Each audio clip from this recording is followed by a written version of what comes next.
अस्सलाम वालेकुम वरहमतुल्लाहि वबरकातुह। मुअज़्ज़ज़ सामीन व नाज़रीन, रोज़े के मसाइल में से आज एक बहुत ख़ास और अहम मसला आपके सामने ज़िक्र करना है।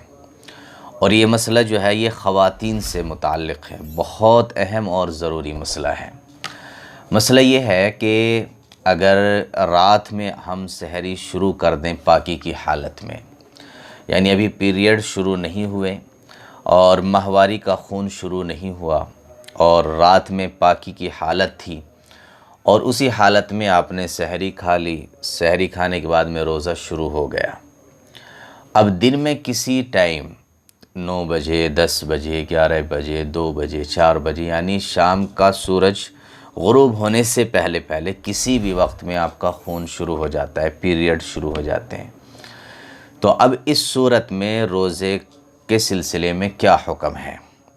हमारी बहुत सारी बहनें इस सिलसिले में पूछती भी हैं और ये मसला मैंने अपलोड कर भी रखा है, लेकिन वो कंप्लीट नहीं है शायद वो वीडियो, तो इसलिए मैंने चाहा कि मुकम्मल तरीक़े से आपको इस वीडियो की शक्ल में इस मसले की वजाहत आपकी खिदमत में रख दूँ। तो अगर ऐसी सूरत हाल हो, आपने रोज़ा शुरू किया था पाकी की हालत में और फिर दिन में किसी वक्त में जा कर के जो है नापाकी का वक्त शुरू हो गया है, तो अब इस सूरत में मसला और हुक्म ये है कि जैसे ही खून शुरू होता है तो आपका रोज़ा जो है फ़ौरन ख़त्म हो जाता है। लिहाजा अब आपके लिए खाना भी हलाल, पीना भी हलाल, जायज़ है, दुरुस्त है। आपका रोज़ा ख़त्म, तो लिहाजा अब आपके लिए खाना पीना सब जायज़। अलबत्ता यहाँ एक चीज़ को ज़हन में रखें कि रमज़ान का महीना है तो एहतराम का महीना है, इसलिए खाने पीने का जो नज़म रहेगा आपका वो किसी के सामने ना करें, बल्कि अलग किचन में जा कर के या अलग किसी रूम के अंदर जा कर के आप कुछ खाएं पिएं, किसी के सामने ना खाएं। रोज़ेदारों का एहतराम करें, रमज़ान के महीने का एहतराम करें। खून शुरू होते ही आपका रोज़ा फासिद हो जाता है, आपके लिए खाना पीना जायज़ हो जाता है।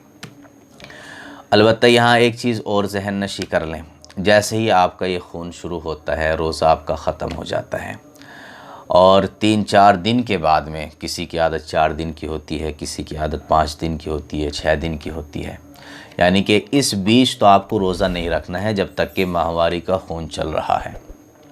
उसके बाद में जिस दिन वो खून ख़त्म होता है, रुकता है और आपकी माहवारी की जो मेयार है, मुद्दत है, वो मुकम्मल होती है, तो उस दिन मिसाल के तौर पर दिन में किसी वक्त में, अब जाहिर सी बात है आप रोज़े से तो नहीं होंगी, तो दिन में किसी वक्त में अगर आपका खून बंद हो जाता है तो बकिया दिन का जो हिस्सा बचता है उस हिस्से में अब आपको रोज़ेदारों की तरह रहना वाजिब और ज़रूरी है।